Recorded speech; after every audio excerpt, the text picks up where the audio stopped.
Hi guys! Dito na naman ako para i-share sa inyo yung request ng iba na paano daw ako maglagay ng false lashes.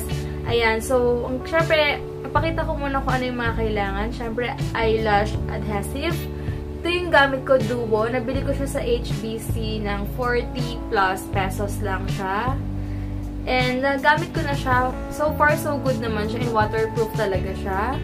In fairness naman, sa kanya na sobrang dikit niya sa lashes mo and maganda siya.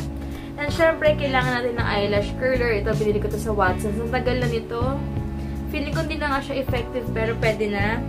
And syempre, maliit na pangkilay ko to pero ginagamit ko siya sa false lashes ko kasi mas madali siyang gupitin kapag ito yung gamit ko. And syempre, ang gagamitin ko itong Taiwan na false lashes from Pretty Angel Shop 218. Ayan. And ito yung itsura niya. Super simple lang siya. Ayan. So, ngayon, gagawin ko, puputulin ko muna siya. Kasi sobrang, maliit lang yung mata ko, guys. Kaya, kailangan ko talaga siyang putulin. At syempre, kailangan ko ng mirror dahil para masukat ko kung hanggang saan yung kailangan kong putulin. So, hanggang dito lang siya.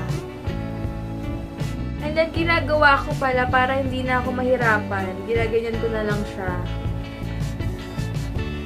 Para hindi ko na siya sukatin. Ayan. Ganyan. Mata ko.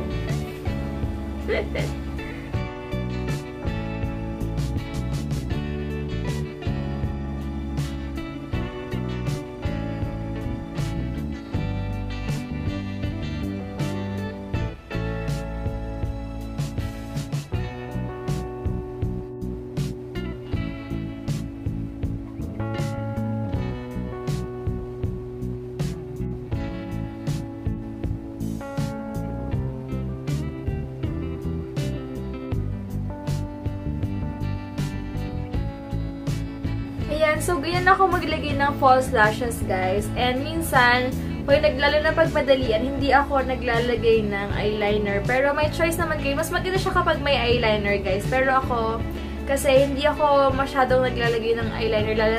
Lagi ako nagmamadali. Kaya hindi ako masyadong naglalagay. Kaya nasanay na rin ako, guys, na ganyan lang siya. And maganda yung false lashes na to. Kasi una-una, sobrang gaan lang niya, parang wala kang suot. And napaka-light lang niya, parang buhay lang yung mata mo. Hindi halatang sobrang may false lashes ka.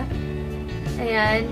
So, ganun lang ako maglagay. Minsan naman kapag may chane ako, chane ba? Yung chane, basta alam nyo yung chane, yun yung ginagamit ko, pero hindi ko siya mahanap, kaya ginamit ko yung kamay ko. So, ganyan lang.